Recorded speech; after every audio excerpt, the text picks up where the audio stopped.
आड़प पहंडी बेले चारमाल उपरे प्रभु बलभद्र हामुड़े पड़िजिबा घटनारे प्रतिक्रिया रखिछंती बलभद्रंक मुख्य बाड़ग्राही हलधर दास महापात्र। से कहिछंती एही भली घटना तांको जीवन काल भितरे केबे घटि नथिला। बाहुड़ा यात्रा रे रथ उपरे आवश्यकता ठारू अधिक सेवायत रहिले पहंडी रे विभ्राट हेबो बोली से चेतावनी दैछंती। महाप्रभुंकर नीतिकांति रे विभ्राट होईछि। वर्ष वर्षर परंपरा को भांगी नीतिकांति होईछि। अणसर घरे सेनापटा लागि होईछि। हजार हजार वर्षर रथ आज्ञामाल विधि को भी भांगी दिया जाइछि। भोक उपास ठाकुर को पहंडी करी अणा जाइछि। प्रतिपद बदल द्वितीय होईछि नेत्रोत्सव और नवजौवन नीति। एहा मध्य कहिछंती जे नवजौवन बेश और श्रीगुंडीचा यात्रा रे अनेक नीति को काटी दिया गला। पालटा वस्त्र पिंधि भोक उपास ठाकुर को जोर जबरदस्त रथ को पहंडी करी अणागला, जार परिणाम श्रीगुंडीचा यात्रा दिन ठारू देखा मिला। प्रभु बलभद्र चारमाल उपरे हामुड़े पड़िजिबा एक प्रकार अशुभ संकेत। तेणु बाहुड़ा यात्रा बेले श्रीमंदिर प्रशासन एसबु दिगरे विशेष ध्यान देवार निहाती आवश्यक बोली कहिछंती बलभद्रंक बाड़ग्राही।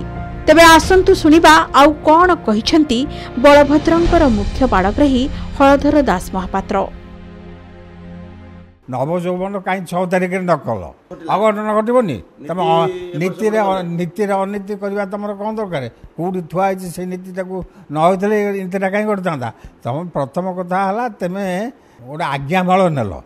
आज्ञामाल केमती नेल अणसर भितर कौन आज्ञामाल नब तुम तो 6 तारिख दिन जदि नवजौवन करता तो सकाल धूप पर घंट छता बाजी सकाल धूप आसी भोग हो दैतापति सर्वांग बंदापना पंडापति मुदिदस्तंकर बंदापना आउ नेत्र उत्सव राजनीति महाश्राण बेश पर सकाल धूप पर बर्तमान आज्ञामाल जाता घंट छता बाजिकी भोग होता। जो तुम जो अणसर घर भितर नेल से कौन नवजौवन होता। बर्तमान नवजौवन ये जो आमर है घंट छता भोग घंट छता बाजिकी कौन सकाल धूप होता।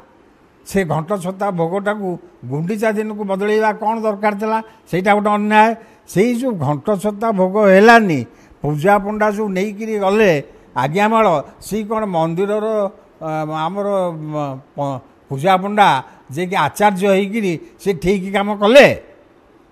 मु पचारिया को चाहूँगी जे बर्तमान अणसर घर भितर पूजा पंडा केमिति आज्ञामाल नहीं रथ को गले एटा तो घोर अन्याय। ए पुणी संध्या बेलू ध्वजा आज्ञामाल गला तेरे कौन है ध्वजा तो आसिकी से द्वार मन ना केमती आज्ञामाल गला।